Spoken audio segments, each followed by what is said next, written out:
فرمایا جس کے پاس مال ہو اور حج نہ کرے،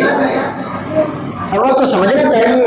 حج کب بندے پر لازم آتا ہے؟ جب بندے کے پاس اتنا مال ہو کہ حج کا سارا خرچہ، آنے کا جانے کا سارا خرچ اس کے پاس ہو، اور گھر والوں کے لیے بھی اتنا پیسے اتنا رقم ہو کہ یہ شخص حج کو جائے، اس کا بھی خرچ پورا ہو جائے، اور گھر والے بھی بھیک نہ مانگے، ان کے پاس بھی اس کے واپس آتے تک سارا خرچ موجود ہو، یعنی کہ مال کا اتنا زیادہ ہونا جس سے ہمیں اس کو معلوم ہے کہ میں حج پہ بھی جا سکتا ہوں، گھر بھی چل سکتا ہے، اس طرح بندے پر صرف زندگی میں ایک مرتبہ حج فرض ہوتا ہے بس۔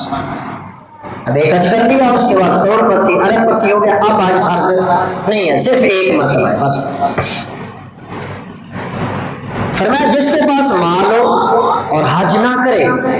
وہ شخص کافر رہے گا یہاں تک کہ